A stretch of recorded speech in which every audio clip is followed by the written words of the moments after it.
Imagine this scene. You meet someone. Conversations flow.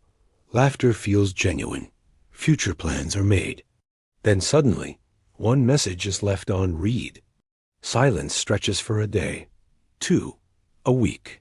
You become an archaeologist of your own anxiety, digging through every word, every emoji, searching for clues of what went wrong. But there are no clues, no explanation, just silence. You've been ghosted, erased without ceremony, without goodbye, without closure. It's one of the most confusing and painful experiences of the digital age.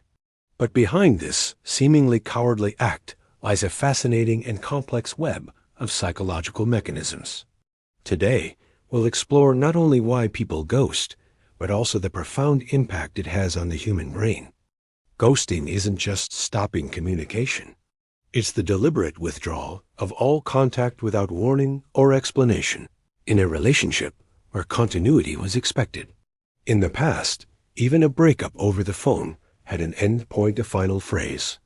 This eyes into working. It hurt, but there was closure. Ghosting is different. It's an ellipsis, an endless suspension that leaves the person trapped in uncertainty. Are they okay?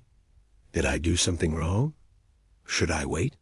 It's tempting to label someone who ghosts as simply a bad person. But psychology shows us the reasons are more nuanced and sometimes even unconscious. 1. Avoiding conflict, the easy way out. For many people, an uncomfortable conversation is terrifying. Saying, "I'm not interested," or "I like someone else," creates anxiety. Ghosting feels like the simplest way to avoid that short-term discomfort. It's selfish, but rooted in fear. 2. The disposable culture. Dating apps give us the illusion of infinite options. If something isn't perfect, there's always another match just one swipe away. This abundance can make people treat others as replaceable, forgetting that behind every profile is a human being. 3. Fear of reaction. Sometimes the ghoster isn't avoiding conflict itself, but the possible emotional fallout. Anger, tears, guilt trips. They vanish to escape those consequences. 4. A defense mechanism. In rare cases, ghosting is triggered by fear. Perhaps the ghoster sensed something that made them feel unsafe or uncomfortable. Instead of communicating, they retreat completely. It doesn't justify the act, but it shows it's not always pure malice. And why does it hurt so much? Because ghosting isn't just rejection, it's rejection with uncertainty. Neuroscience reveals that the brain processes social rejection using the same regions as physical pain. The anterior cingulate cortex lights up whether you stub your toe or feel excluded from a group.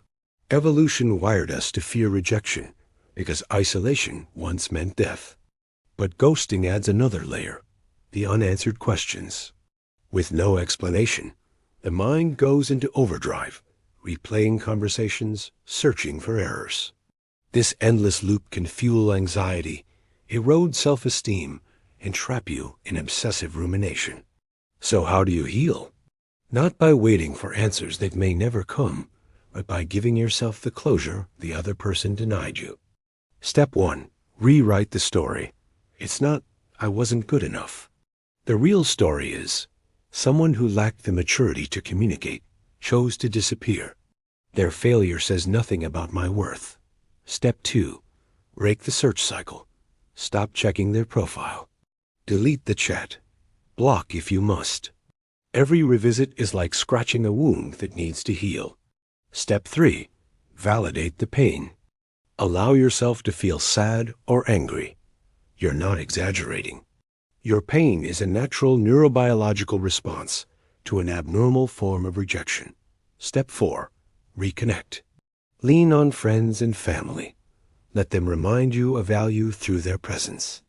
The antidote to rejection is belonging. Ghosting is a symptom of our era of disposable connections, fear of conflict, and the illusion of endless choice. But understanding the psychology behind it empowers us. If you've been ghosted, know that your pain is real and that healing is possible. And if you've ghosted someone, maybe now you understand the true weight of your silence. The cure for both sides is the same: a little more courage, a little more empathy, and the willingness to treat others as humans, not as ghosts on a screen. Have you ever been ghosted or ghosted someone else? Share your story in the comments with respect, because talking about it is the first step toward breaking the cycle.